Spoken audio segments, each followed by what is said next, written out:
A ver, para muchísima gente, la palabra matemáticas evoca pizarras llenas de símbolos incomprensibles. Mm, Y fórmulas. Fórmulas que había que memorizar de carrerilla. Justo. Y esa sensación, ¿no?, de que o lo pillas a la primera o ya estás perdido para siempre.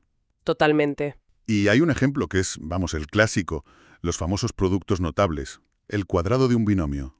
Esa cantinela nos persigue a todos desde el instituto.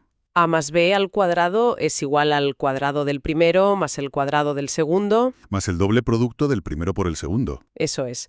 Es casi una oración que se nos grabó a fuego, pero claro, para muchos se sentía como un conjuro mágico, como una regla arbitraria que, bueno, tenías que aceptar y ya está. Justo a eso me refiero. Pues bien, el análisis de hoy va precisamente de eso. De cómo podemos demoler ese muro. De explorar otras vías, ¿no? Exacto. Vamos a ver cómo con enfoques un poco más creativos, más pedagógicos, se pueden transformar las matemáticas en algo intuitivo, memorable y, oye, ¿por qué no?, hasta entretenido. Y para eso tenemos dos fuentes que, la verdad, dialogan de una forma muy interesante. Sí, por un lado, un vídeo del canal de YouTube CSI Matemática, Cálculo sobre Investigación, de un creador llamado Sergio Machado. Tiene una forma absolutamente genial de explicar precisamente el cuadrado de un binomio. Y para darle, digamos, el armazón teórico, la segunda fuente es un artículo de la Dirección General de Educación de Portugal. Que profundiza en un concepto clave, la matemática como herramienta pedagógica. Y veremos cómo esa creatividad del vídeo y la teoría del artículo se necesitan, se complementan para contar la historia completa. Bien, pues vamos a desgranar esto. Empecemos por la joya de la corona, que es el vídeo. Venga. En lugar de la fórmula de siempre, el canal CSI Matemática nos propone un cuento de hadas. Lo cual ya de por sí es una decisión rompedora. Te saca inmediatamente del entorno académico, del pizarrón. Totalmente. Y lo hace de una forma muy concisa, muy brillante. El vídeo, personifica a la fórmula. Nos presenta al príncipe nomial y a la princesa Vi. Nombres geniales, por cierto. Son buenísimos. Y como en todo buen cuento, pues se unen, forman un binomio y se van a vivir a su nuevo hogar.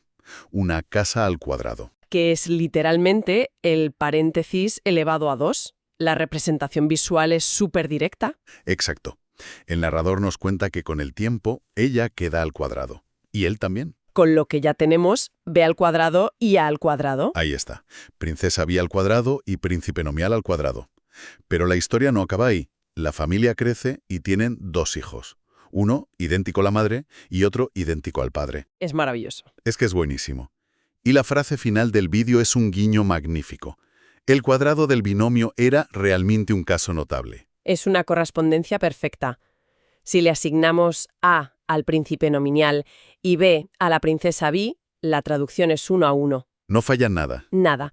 El binomio A plus B que se eleva al cuadrado, en su casa el paréntesis al cuadrado, él queda al cuadrado, ella queda al cuadrado, B al cuadrado, y luego los dos hijos, Uno como el padre y otro como la madre. que es la forma más elegante que he visto en mi vida de representar el 2AB. Es que es increíblemente eficaz.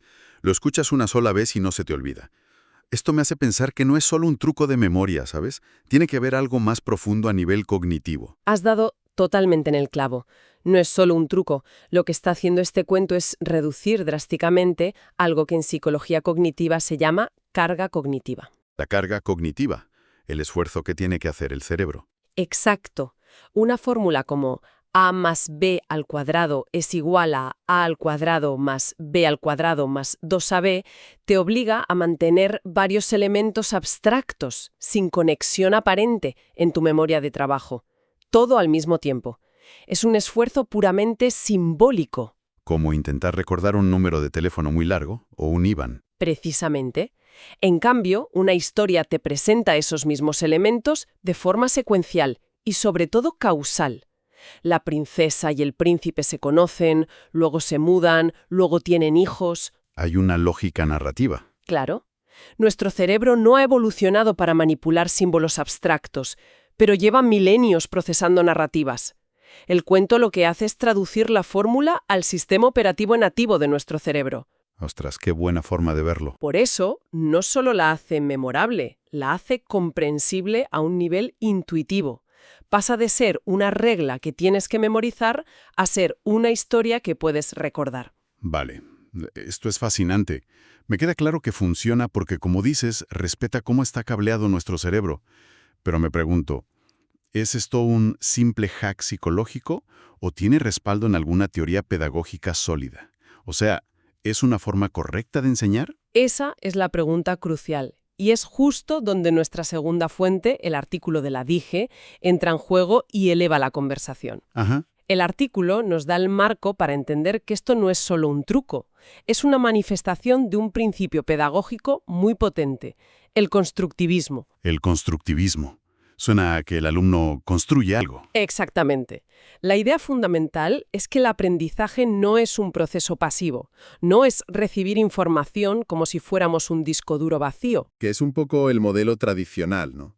El profesor habla, el alumno apunta. Justo. El constructivismo dice que aprender es un proceso activo, de construir conocimiento, de construir significado a partir de las experiencias. El método tradicional te da la fórmula y te pide que la memorices y la apliques. Ya. El cuento de la princesa Bee es una herramienta constructivista. No te da la fórmula, te da los ladrillos, personajes, una trama, y tú, como oyente, construyes activamente la lógica que te lleva hasta la fórmula. El ajá que sientes al final. Ese ajá es la prueba de que has construido ese conocimiento. No solo lo has recibido pasivamente. Entiendo. O sea que el aprendizaje es el propio proceso de montaje, no el producto final ya montado que te entregan. Precisamente. Y esto tiene otra consecuencia importantísima que el artículo subraya: la gestión de la emoción en el aprendizaje. Ah, muy interesante. El cuento desactiva por completo la ansiedad matemática. Es muy difícil sentir miedo o rechazo ante una historia de príncipes y princesas. Claro, no impone. No, reemplaza la ansiedad por la curiosidad. Cambia el marco mental de «esto es una prueba que puedo suspender» a «esto es un acertijo que puedo resolver». Y ese cambio de actitud es más de la mitad de la batalla ganada en el aprendizaje, sobre todo en matemáticas. Esto me está haciendo pensar en mis propios años de estudiante, la verdad. Recuerdo perfectamente mirar la fórmula cuadrática y sentir que mi cerebro simplemente se apagaba. Es una experiencia casi universal. Era como un ruido ininteligible. Una historia, cualquier tipo de anclaje narrativo, habría sido un salvavidas. Claro, y esto nos lleva a la siguiente pregunta lógica. Si este método es tan eficaz aquí, para este caso concreto... ¿Qué nos dice sobre cómo deberíamos enfocar otros conceptos complejos? Exacto, claro. Esa es la cuestión. Lo entiendo para este caso, que se presta muy bien a una personificación. Pero, a ver, aquí veo un posible riesgo. No podemos inventarnos un cuento de hadas para las integrales triples o para el álgebra de matrices, no. No corremos el peligro de crear una dependencia de estos trucos, en lugar de fomentar la capacidad de pensar en abstracto, que es al final el objetivo de las matemáticas. Es una objeción muy pertinente y es fundamental abordarla. Porque simplificar la conclusión a «convirtamos todo en un cuento» sería un error y, a la larga, contraproducente. Vale. La idea que expone el artículo de la DGO es mucho más profunda y elegante. Nos propone ver las matemáticas no como una colección de fórmulas, sino como un lenguaje. Un lenguaje universal, para describir patrones, estructuras, cambios. Preciso. Pero como cualquier lenguaje puede ser críptico y abrumador para quien no lo domina. Ya. Lo que el vídeo de Sergio Machado hace de forma magistral es actuar como un traductor. Traduce un concepto del lenguaje matemático simbólico Al lenguaje narrativo. a un lenguaje que todos entendemos de forma innata desde la infancia. O sea que el cuento no es el destino, es el puente. Esa es la metáfora perfecta. El objetivo no es quedarse en el puente, es usarlo para cruzar al otro lado y empezar a entender el nuevo lenguaje. Claro. La labor del educador, o de quien aprende por su cuenta, no es infantilizar todos los conceptos, es convertirse en un hábil traductor. Para un concepto puede ser una historia, para otro una analogía visual, para un tercero un experimento físico o un patrón musical. Se trata de encontrar la traducción adecuada que conecte lo abstracto con algo concreto y comprensible. Justo. Entonces, el valor no está solo en encontrar la respuesta correcta, no, sino en el proceso de construir esos puentes, en el acto mismo de traducir. Sí. Y eso cambia el foco de lo que consideramos aprender matemáticas. El método tradicional se centra mucho en el resultado. Has aplicado bien la fórmula, has llegado a la solución. Sí, al número final. El enfoque que se deriva de estas fuentes pone el valor en el proceso de razonamiento. El vídeo no solo te da el resultado, te invita a participar en un razonamiento creativo, a crear una analogía. Que es una habilidad en sí misma. Claro, ese acto de crear analogías es una habilidad de pensamiento de orden superior. Es mucho más valiosa y transferible que la simple memorización. Te enseña a preguntar, ¿a qué se parece esto que no entiendo? Y esa pregunta es la semilla de casi todo descubrimiento. Vale, creo que es el momento de recapitular, porque hemos ido de un cuento de YouTube a la esencia misma de la pedagogía. Si lo resumo, partimos de un problema muy común, la abstracción matemática como barrera. Una barrera que genera frustración y abandono para muchísimas personas. Exacto. Y primero vimos una solución práctica, brillante. El vídeo de CSI Matemática. El cuento de la princesa Vi y el príncipe nomial.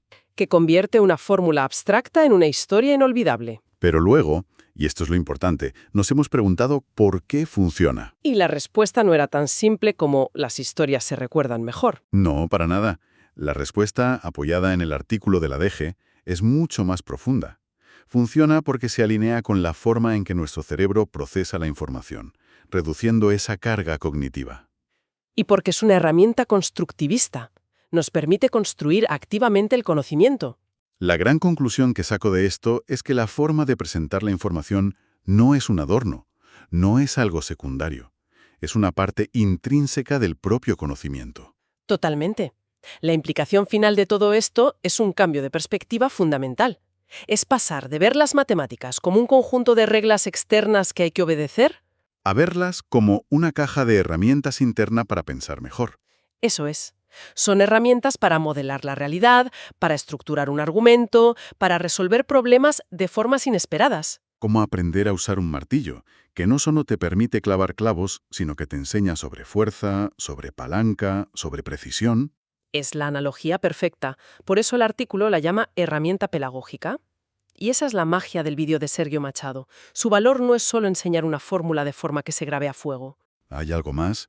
Su valor más profundo es que, casi sin darnos cuenta, nos invita a jugar con las ideas, a buscar patrones, a crear conexiones inesperadas. Y jugar con las ideas, esa mezcla de curiosidad, creatividad y lógica, es la verdadera esencia del pensamiento matemático. Y para terminar, una idea para seguir reflexionando. Siempre que nos enfrentamos a una fórmula, a un concepto abstracto, la pregunta que nos hacemos casi por instinto es ¿y esto para qué me va a servir en la vida? La pregunta del millón. El terror de cualquier profesor de matemáticas, ¿vamos? Pues después de este análisis, de ver cómo un simple cuento puede encerrar una verdad algebraica y desvelar principios cognitivos, quizás la pregunta está mal planteada. Quizás la pregunta más interesante no es ¿para qué sirve? En un sentido puramente utilitario. Quizás la pregunta más potente es ¿cómo cambia mi manera de pensar el hecho de aprender a resolver esto? No se trata de la aplicación externa, sino de la transformación interna que produce en la estructura de nuestro propio razonamiento.